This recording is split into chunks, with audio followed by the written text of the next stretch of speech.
Hello dear students, myself Abhishek Kumar Gupta.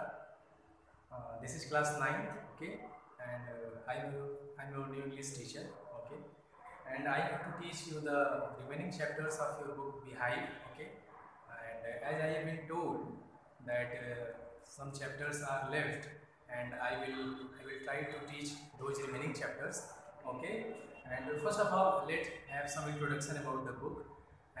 There is two books, as you know. First one is the Beehive, okay, and the second one is the Moment, which is a supplementary book. And first I will try to complete the first one, which is Beehive, okay. Beehive का जो chapters जो बचे हुए हैं वो मैं आपको पढ़ाने की कोशिश करूँगा, and I will try my best, okay. So and I will try to first let me have some introduction about the remaining chapters. We have one unit left, that is the unit 8 to 11, okay, and the chapters are chapter 8 Reach for the Top, chapter 9 Bond of Love, and chapter 11 If I Were You, okay. So this is just a short introduction, students. This is a short introduction, and the chapter number 10, which is Kathmandu by Vikram Seth, is deleted from your course. Just for your information, I want to tell you that the chapter 10, which is Kathmandu by Vikram Seth, has been deleted from your course, and we will deal with only 3 chapters, chapter 8, 9 and 10 from unit 8 to 11, okay. And today I am going to teach you the chapter which is Reach for the Top, that is chapter number 8 from your book Beehive, which is English textbook of yours, and this will be the first lecture, okay, and I will try to teach you line by line. So keep your book with yourself and hope you enjoy the video. So let us start the chapter, okay. Reach for the Top from the book Beehive. So the name of the chapter is Reach for the Top. Why this is so?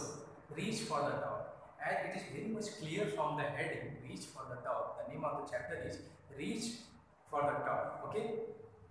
So in this chapter we have two personalities, two famous you can say persons from their field.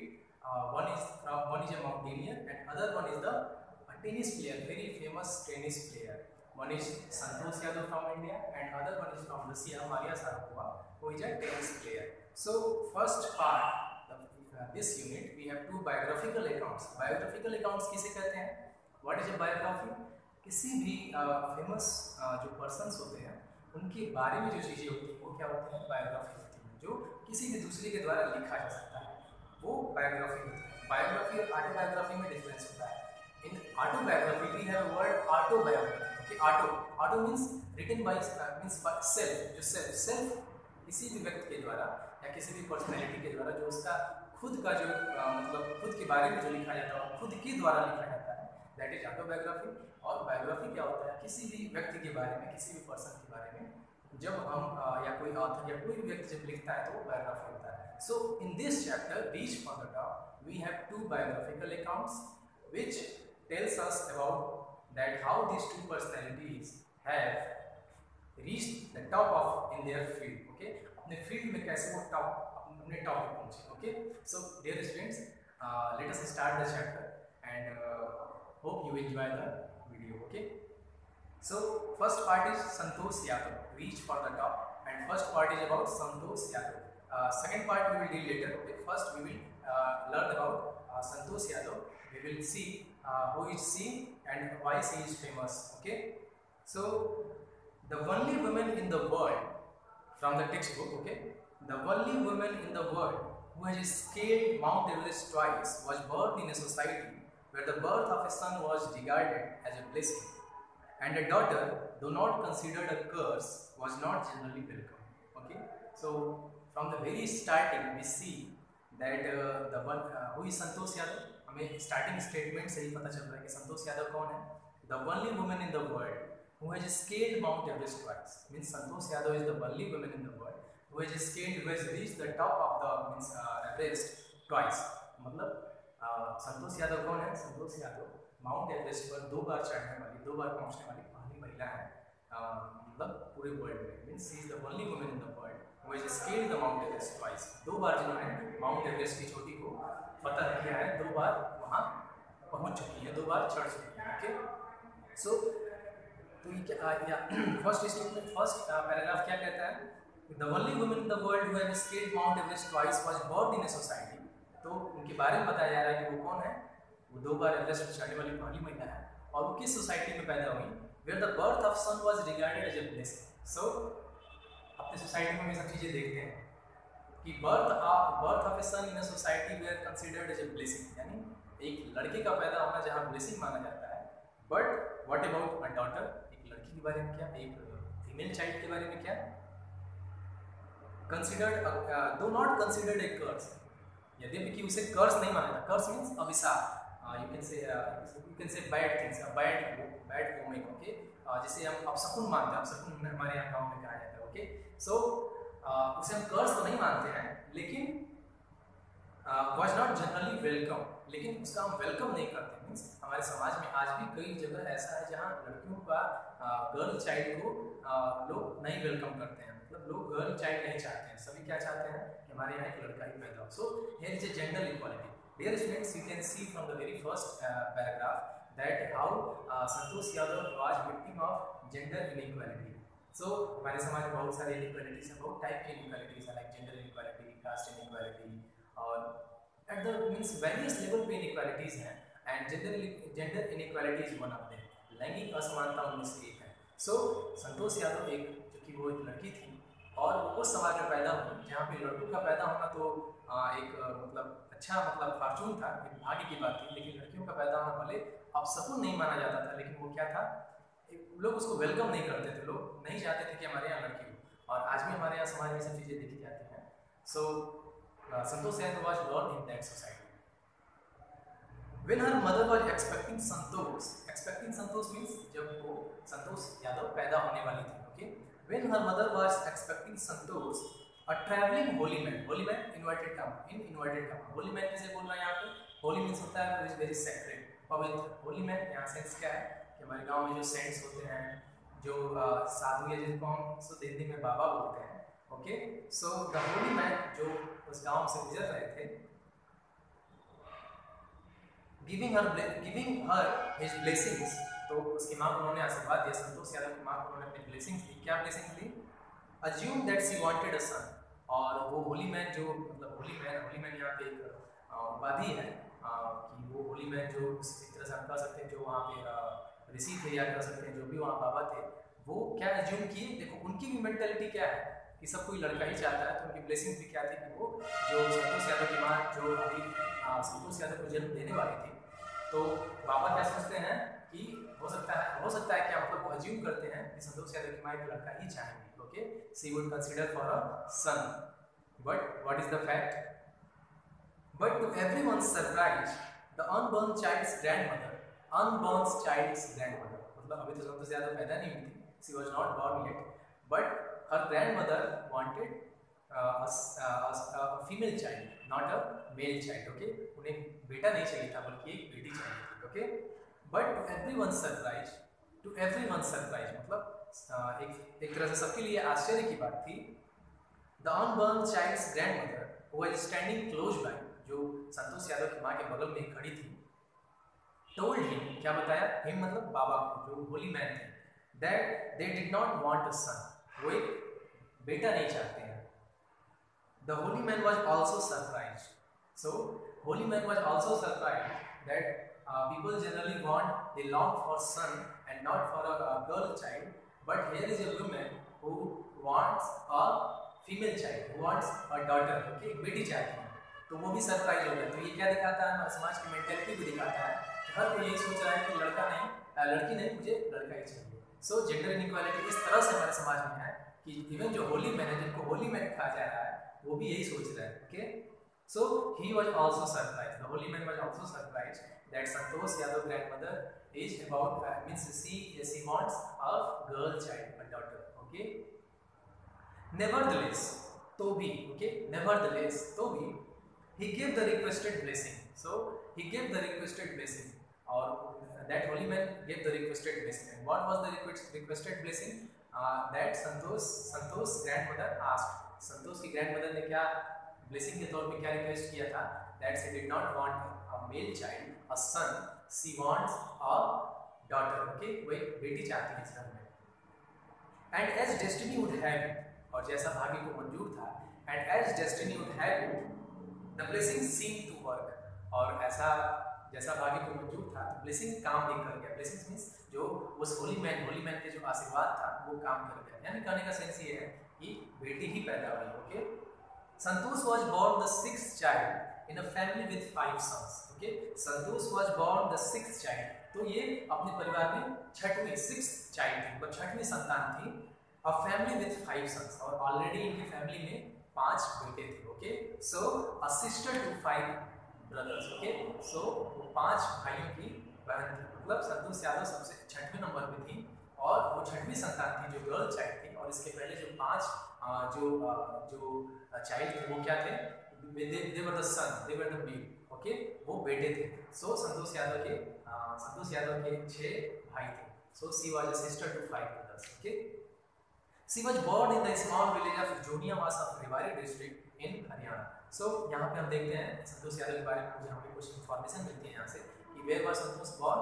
Santosh was born in the small village of Joniawasa of Rewari district in Haryana. So Haryana में Rewari district में जोनियावास village में उनका जन्म हुआ था. सो जोनियावास एक छोटा सा गांव है रेवाड़ी डिस्ट्रिक्ट में, और ये रेवाड़ी डिस्ट्रिक्ट कहाँ पे है? हरियाणा में है. और dear students, I want to tell you some facts about Haryana. Haryana is that state of India where the gender ratio is very much, you can say very much less. जहाँ gender ratio बहुत ही कम है. Gender ratio क्या होता है? Ratio of boys to girl or girl to boys, यानी जिसे हम कहते हैं लिंगानुपात. यानी पर 1000 पे कितने लड़के और लड़कियां हैं. यदि सपोज करिए कि जेंडर रेशियो कहीं का 1933 और 1000 है, इसका मतलब 933 गर्ल्स हैं और 1000 बॉयज हैं. बट ये हरियाणा में बहुत ही कम है. तो आप चाहें तो गूगल कर सकते हैं इन सब फैक्ट्स के बारे में. तो हरियाणा में जो जेंडर रेशियो है वो वहाँ पे गर्ल चाइल्ड्स को वेलकम नहीं किया जाता है. और आपने पढ़ा भी होगा, जैसा कि हमने दंगल में देखा था, the Phogat sisters, the famous Phogat sisters, Babita Phogat and Geeta Phogat. So they were also from the Haryana. और उस स्टोरी में हमने दंगल में देखा भी है दैट वो गर्ल चाइल्ड नहीं चाहते हैं, वो एक बेटा चाहते हैं. So same is here, same is with the Santosh Yadav. But वो क्या है, लेकिन आगे क्या होता है, कैसे वो उस ट्रेडिशनल सोसाइटी में कैसे अपने आप को इस्टेब्लिश करती हैं, and the chapter is all about that. Okay, so paragraph second, para number second. The girl was given the name Santosh. और उस गर्ल का नाम क्या दिया गया? जो अभी गर्ल न्यूली बॉर्न जो बेबी है उसका नाम क्या दिया गया? संतोष. ओके, एंड अगर देखा जाए तो ये भी एक मेल नेम ही है, लेकिन खैर फिर भी विच मीन्स कंटेंटमेंट. और संतोष का मतलब क्या होता है? ये तो एक हिंदी वर्ड है और इसके बारे में हम जानते हैं कि संतोष मीन्स कंटेंटमेंट, वो है सेटिस्फैक्शन. ओके, जो सेटिस्फाइड है, उसको किसी चीज़ की जरूरत नहीं है, जो सेटिस्फाइड है, जो संतुष्ट है. ओके, संतोष संतुष्ट है. But Santosh was not always content with her place in a traditional way of life. But here we see the contrasting element of means irony है उनके नाम और उनके काम में अंतर है. Okay, so her name was Santosh, but she was not content of what she had. Okay, of the traditional way of life. And what is the traditional way of life, dear students? Traditional way of life means in every society there is a traditions. Okay, some traditions are good, some traditions are bad, and we follow the good traditions, and some people do not follow the bad traditions. Okay, they do not fit in that society. So Santosh is of that character. So Santosh उस character की है. वो क्या सोचती हैं कि उस traditional way of life में fit नहीं बैठती हैं. और वो traditional way of life क्या है हमारे समाज में कि लड़कियां मतलब लड़कों को सारी आज़ादी होती है, लड़कियों को सारी आज़ादी नहीं होती है, और सारा फ्रीडम लड़कों को होता है, लड़कियों को नहीं होता है. और कई सारी सोसाइटी में आज भी ये सब चीज़ें हैं. Although we see in the society that today girls are also making their marks in their fields, वो अपने समाज में अपनी पहचान बना रही हैं डिफरेंट फील्ड्स में, किसी भी फील्ड में, be it sport, be it education, be it films. Okay, हमने कई सारे एग्जांपल्स देखे हैं. But Santosh was not always content with her place in a traditional way of life. So traditional way of life क्या है कि आपको इसी तरह से जीना है जैसा हमारा समाज जीता आया है, वैसे ही हमको जीना है, लेकिन संतोष उससे संतुष्ट नहीं थी। सो एक आयरनी है उनके नाम और उनके काम है। उनका नाम का अर्थ क्या है कि she was satisfied but she is not satisfied the way she is living in her society. Okay okay so she began living life on her own terms from the start. She began living life on her own terms from the start, और from the start beginning से ही संतोष की ये लक्षण थे कि वो अपने own terms, on her own terms, अपने खुद की शर्तों पर उन्होंने अपनी जिंदगी जीना शुरू की। Okay where other girls wore traditional Indian dresses, Santosh preferred shorts. So from the very early childhood, Santosh was not accepting the traditional way of life, where other girls wore traditional, you can say traditional clothes. Santosh wore shorts. Okay, तो जहाँ other girls गाँव में जैसे लोग traditional कपड़े पहनते हैं, लेकिन संतोष shorts पहनती थी। ओके, ये एक सिंबल है कि संतोष कैसे वो उन सब चीज़ों का शुरू से ही विरोध करती थी कि नहीं, वो भले ये गर्ल है लेकिन वो इन ट्रेडिशंस को नहीं मानेगी जो उनके प्रोग्रेस में बाधा है। Okay, which is an impediment in her progress. Okay, from the very beginning I was Santosh preferred shorts. Looking back, पीछे देखने पर, she says now, so here is statement of Santosh Yadav. Since this is a biographical account, so we will have some statements from Santosh Yadav itself. Okay, so Santosh Yadav के भी हमें कुछ statements इस chapter में मिलेंगे। तो यहाँ पे संतोष यादव का statement है, within quote, from the very beginning I was quite determined that if I choose a correct and a rational path, the others around me had to change, not me. So यहाँ हम क्या देखते हैं, संतोष यादव का एक fierce character देखते हैं, determine character देखते हैं कि वो क्या सोचती हैं कि from the very beginning I was quite determined. शुरू से ही मैं quite determined means मुझे पूरा विश्वास था, मुझे पूरा निश्चय था that if I choose a correct and a rational path, correct and rational path means ऐसा नहीं कि हम अपने जिद में कुछ भी करेंगे, लेकिन यह संतोष यादव क्या बोलती हैं, she says that if I choose a correct and a rational path means which is very much reasonable, ऐसा मतलब जो rational, जो reasonable, ऐसा नहीं कि कुछ भी करेंगे, rational which is true and which is very much comprehensible, जो समझने योग्य हो, जो अच्छा हो, जो जिसे हम साइंटिफिकली प्रूव कर सकते हैं, वो rational है। कहने का मतलब यहाँ पे जो सही चीज़ है। Okay, correct and rational things. If I choose a correct and a rational thing, rational path, यदि मैं सही रास्ता अपनाती हूँ, मुझे लगता है, संतोष यादव क्या बोलती हैं, यदि मुझे लगता है, मैं शुरू से भी डिटरमिन थी कि यदि मैंने सही रास्ता चुना है, then if I choose a correct and rational path, the others around me had to change, not me.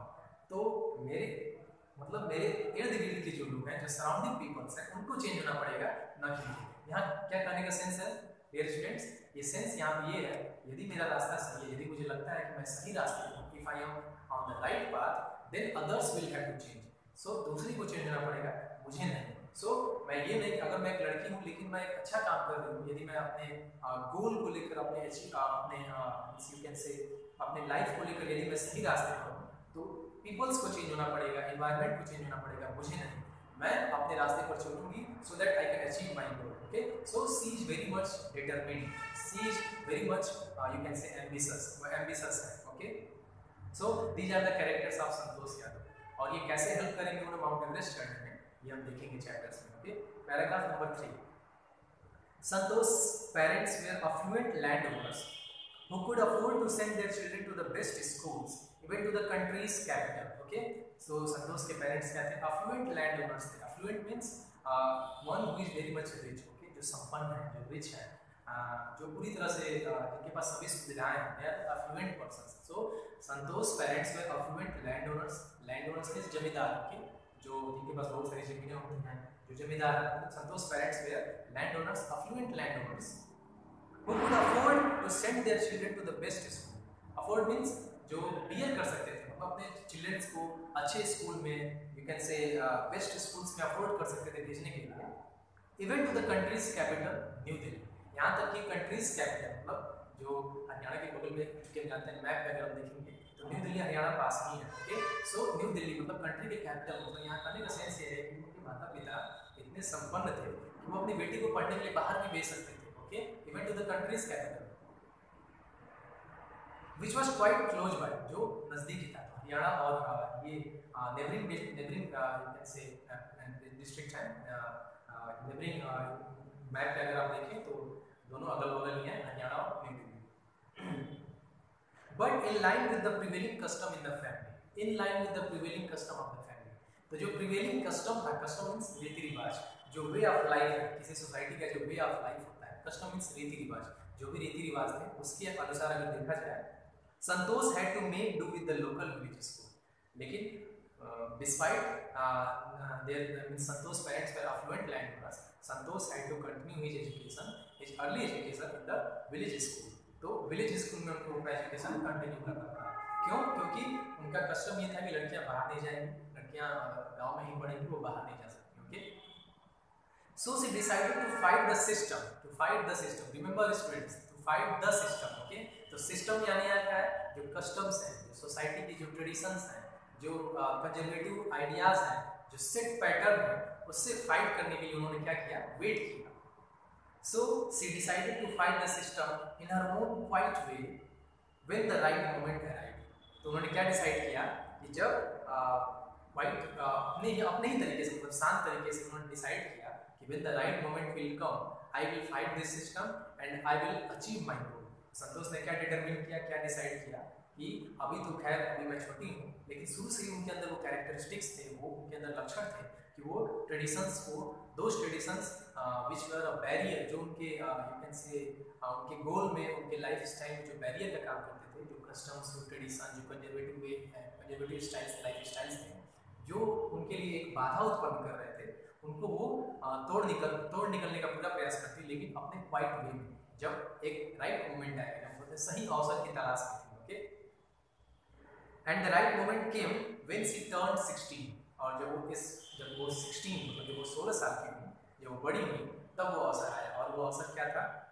Eight 16 most of the girls in our village used to get married, और अभी हम देखते हैं चाइल्ड मैरिज, हमारे यहाँ गांव में या छोटे शहरों में अभी भी ये ट्रेडिशन है कि लड़कियों की छोटी उम्र में ही शादी कर दी जाती है, मतलब चाइल्ड मैरिज का एक बाल विवाह जिसको बोलते हैं, इसका एक ट्रेडिशन है, which is a very bad tradition, and government is taking initiative to curb this traditions. इन ट्रेडिशंस को रोकने में गवर्नमेंट काफ़ी प्रयास हो रहे हैं, और गांव में ऐसा अक्सर होता है जो यहाँ पे देखने को मिल रहा है। At 16 most of the girls in a village used to get married, 16 साल की उम्र में ही उनकी शादी हो जाती थी। Santosh was also under pressure from her parents to do the same, और संतोष भी उसी गांव में थी, so she was also under pressure to do the same, means Santosh Yadav भी, उनके ऊपर भी प्रेशर था कि अब तुम्हारी भी शादी होगी। Okay, their parents were determined to means they said Santosh Yadav that she will also get married, उनकी भी, संतोष की भी शादी होगी। Okay, because she was also means 16, उनकी भी उम्र 16 साल हो गई थी, और वो ट्रेडिशनल वे ऑफ लाइफ में, वहाँ गाँव का ट्रेडिशनल वे ऑफ लाइफ होता है, और वहाँ लड़कियों को जो इनकी उम्र कुछ बड़ी उम्र होती है उनकी शादी कर दी जाती है। So this is the fact. Para 4, a marriage as early as that was the last thing on her mind. Okay, last thing on her mind. Okay, so गांव में तो लड़कियों की शादी इंपॉर्टेंट है, लेकिन यहाँ संतोष यादव के लिए मैरिज क्या है? Last thing. Okay, least important thing. Okay, a marriage as early as that means 16 साल की उम्र में शादी होना was the last thing on her mind, means marriage उनके लिए इंपॉर्टेंट नहीं था। Okay, she threatened her parents that she would never marry if she did not get a proper education. So here we see that how Santosh is very much determined, how she is very much determined. वो क्या सोचती हैं? अपने parents को धमकी देती है। She threatened, धमकी देना यानी सेंस मतलब उन्होंने माता पिता से जिद किया कि that she would never marry, वो कभी शादी नहीं करेंगे, if she did not get a proper education, यदि वो प्रॉपर एजुकेशन उनको नहीं दिया गया, मतलब वो अपनी एजुकेशन वो आगे पढ़ना चाहते थे, तो उन्होंने माता पिता को रिक्वेस्ट किया, अपने माता पिता से जिद किया, सी थ्रेटेंड, धमकी दिया कि पहले मुझे पूरी अच्छी तरह से पढ़ लेने दिया जाए, first I will get educated and then I will marry. Okay, so here is the characteristic of Santosh Yadav that she wanted to learn for higher education. She left home and got herself enrolled in a school in Delhi. So सोचिए, एक 16 साल की लड़की है, वो खुद घर छोड़ देती है, और वो उस सोसाइटी से आती है जहाँ लड़कियों का पैदा होना शुभ नहीं माना जाता है, या लड़कियों का मतलब लोग वेलकम नहीं करते हैं गर्ल चाइल्ड को, और उस सोसाइटी में होने के बावजूद भी वो 16 साल की जब होती हैं, she left her home, she left home and got herself enrolled in a school in Delhi. And she enrolled herself in A school in Delhi, और दिल्ली चली जाती है एंड अपने आप को इनरोल करा लेती है, अपना खुद का वो नामांकन करा लेती है स्कूल में। ओके, अपने स्कूल, एक स्कूल में अपना नाम वो लिखवाती हैं फॉर हर एजुकेशन।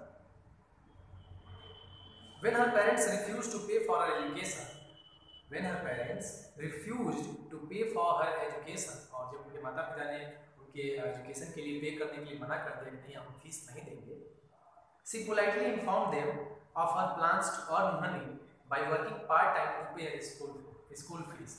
तो संतोष यादव क्या करते हैं, she politely informs them, वो बहुत विनम्र तरीके से politely अपने माता पिता को इन्फॉर्म करती हैं कि यदि आप पैसे नहीं देंगे then I will do part time job, part time job में कर कितना पैसा मैं अपना अरेंज कर लूँगी and I will pay my school fee. Okay, she politely informed them of her plans to earn money by working part time to pay her school fees. Her parents then agreed to pay for her education. और जब उन्होंने अपने माता पिता से ऐसे बताया कि okay if you will not pay for my school fees, I will arrange it on my own. Okay, मैं खुद इसकी व्यवस्था कर लूँगी by doing part time job. और जब ऐसा उनके माता पिता को पता चला, संतोष यादव के माता पिता को, कि that Santosh is going to earn money and a girl is going to earn money, तो अब उनके जो उनके कस्टम्स हैं उसमें तो वो अलाउड नहीं है। ओके, सो दे इमीडिएटली कंसेंटेड, वो तुरंत ही राजी हो गए। हर पेरेंट्स देन अग्रीड टू पे फॉर हर एजुकेशन, और उसके एजुकेशन, संतोष यादव के एजुकेशन के लिए वो पे करने के लिए वो अग्री कर गए, वो राजी हो गए। सो वो क्यों अग्री हो गए, इसके स्टूडेंट आप थोड़ा सोचिएगा वो क्यों अग्री हो गए। क्यों? क्योंकि एक आंसर ये भी हो सकता है कि उनके माता पिता हेजिटेट कर रहे थे कि एक लड़की जो छोटे से गांव से है वो बाहर जाएगी, कमाएगी, लोग क्या सोचेंगे। So all this things were there in mind, और इसलिए वो शायद राजी हो गए कि नहीं तुम अपना पढ़ाई करो, हम जो है तुम्हें एजुकेशन फी देंगे और तुम पढ़ाई करो। Okay, these things were there. So dear students, please try to read the whole chapter. Okay, and it's enough for today. Okay, and I will try to continue the remaining parts of this chapter in the next video. Hope you enjoyed the video, and please comment. Please, you are feel free to comment, and if you have any doubts you can ask in my YouTube channel, in YouTube page. Okay, hope we will meet next, and all the best. Goodbye.